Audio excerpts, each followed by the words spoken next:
This program is rated PG. It contains themes and scenes which may not be suitable for very young audiences. Parental guidance is advised.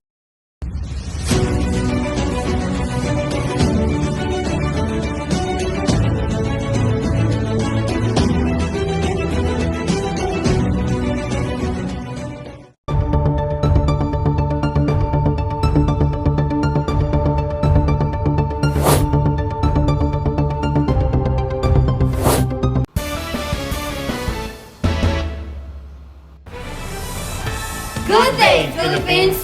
Mabuhay ang Busang del Sur! We begin with a story that highlights the ongoing fight to protect the Philippines' natural heritage. The National Integrated Protected Area System, or NIPAS, a key environmental law originally enacted in 1992, has recently been strengthened through the passage of Republic Act 11038, also known as the Expanded NIPAS Act. To tell us more about what's changed and why it matters, here's Ms. Jubime with the story. Thank you, Ms. Subinton. NIPAS plays a vital role in conserving the Philippines' rich biodiversity. It identifies and clarifies protected areas ranging from forests to marine sanctuary, ensuring this ecosystem and the species within them are preserved for future generations. With the passage of RA 11038, the law has been given sharper teeth. It now includes stronger penalties for violation, expanded coverage of protected areas, and greater community involvement in managing these precious environments. To understand the impact of these amendments, we spoke with the expert and people directly involved in protecting these areas. RA 11038 is game changer. By increasing the penalties for illegal activities within protected zones, it sends a clear message: environmental crimes will not be tolerated. Thank you, Mr. Clyde. But it's not about legal enforcement. Local communities are also key players in conservation. We asked a local community leader about the importance of their involvement. This law recognizes something we've known all along: local communities are the true stewards of nature. With more support and legal backing, we can better protect the land and waters we call home. As threats like deforestation, illegal wildfire trade, and climate change continue to mount, the need of effective conservation has never been greater. The government is now investing in infrastructures and capacity building within these protected areas, promoting not just conservation but also sustainable ecotourism. The future of the country's natural treasures depend on shared responsibility. With stronger laws and deeper collaboration among government agencies, local communities, and environmental advocates, the vision of a greener, more resilient Philippines may finally be within reach. This is JBM Ayaton, ATV News Reporter. Ms. Hubinton. A promising development for the environment and for the generations to come. Stay with us for more news ahead. Pag 3 pataas, mag-Bonakit Preschool 3+. Pag 3 pataas, mag-Bonakit Preschool 3+. Kaya moms, mag-3 pataas na sila, bigyan sila ng Bonakit Preschool 3+ for a triple boost advantage in growth, energy, and immunity. Pag 3 pataas, mag-Bonakit Preschool 3+. Batang may laban!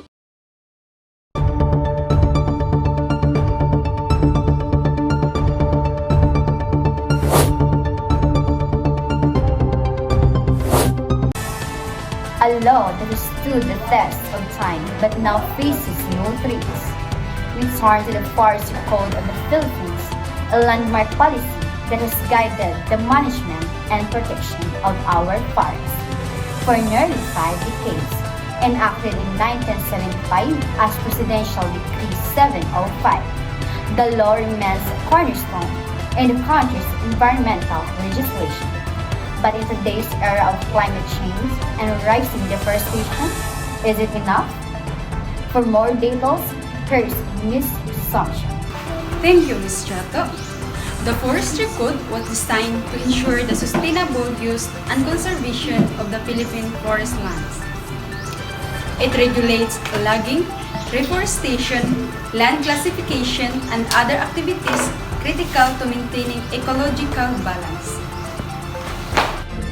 We're strengthening enforcement and updating forest fire strategies. Illegal logging, encroachment, and forest fires continue to test our capacity, but we're scaling up efforts on the ground. Forestry code needs to evolve. We need stronger legal tools, better interagency coordination, and above all, deeper community involvement. Sustainable forestry is not just about planting trees, it's about protecting the entire ecosystems. In response, the government has been investing in forestation and community-based forest protection program. These efforts aim to rehabilitate degraded land while empowering local as stewards of the forest. Near 50 years since its passage, the Forestry Code remains vital, but its future depends on more than policy. It depends on political will, public support, and a shared commitment to protecting the lungs of our nation. This is Jennifer Somshu reporting ATV News.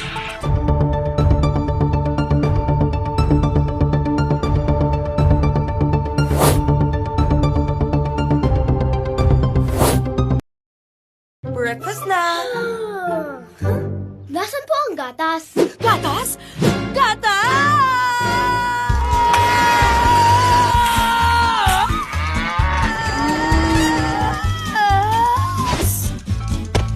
Coco Crunch! May gatas na! Correct! Ang Coco Crush All-in-One may Nestle milk na! Just add water. May chocolatey breakfast na masustansya. Coco Crush All-in-One, 10 pesos lang.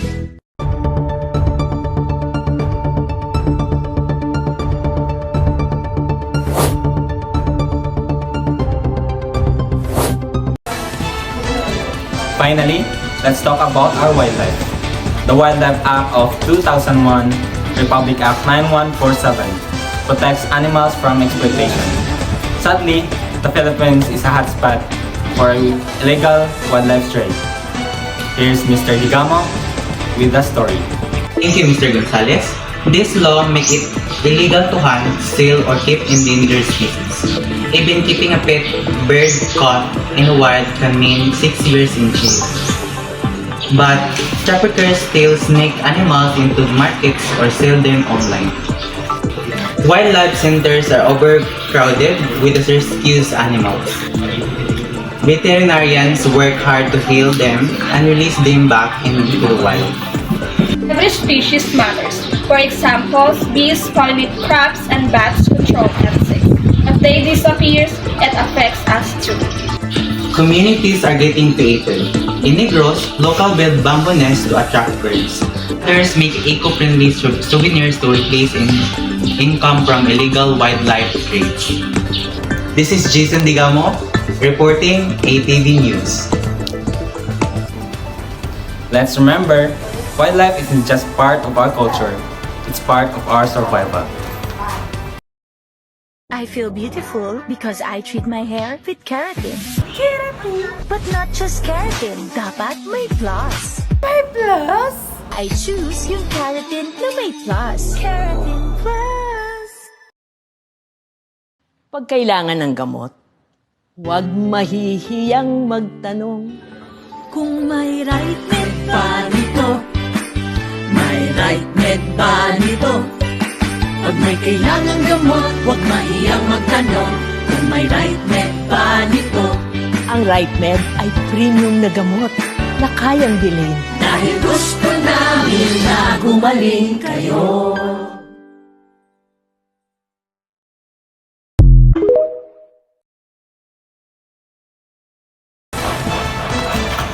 Catriona Gray made history as she was crowned Miss Universe 2018.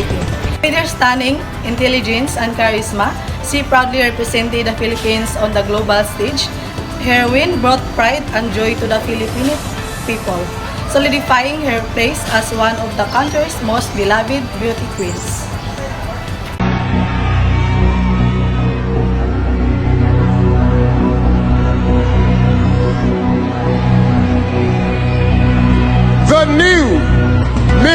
universe is Philippines.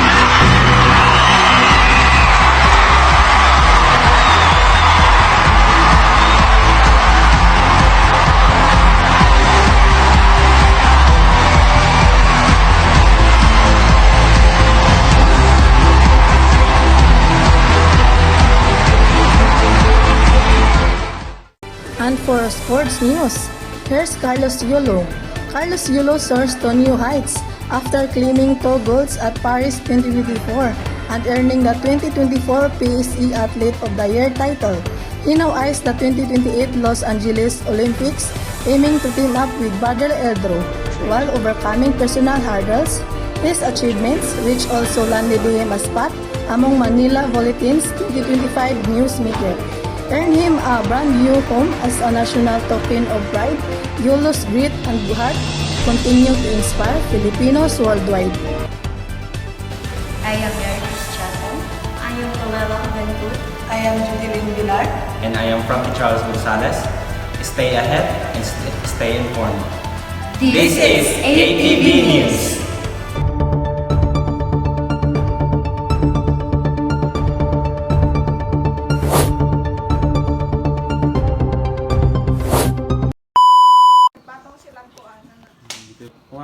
Lights, camera. Ay, sala, play lagi. Ayaw sa pagpaspas sa lagi ba? 1, 2. Ano ko, the passage, ay sa. Tanaw. Mao ba? Good day, Philippines! Mabuhay Agusan del Sur!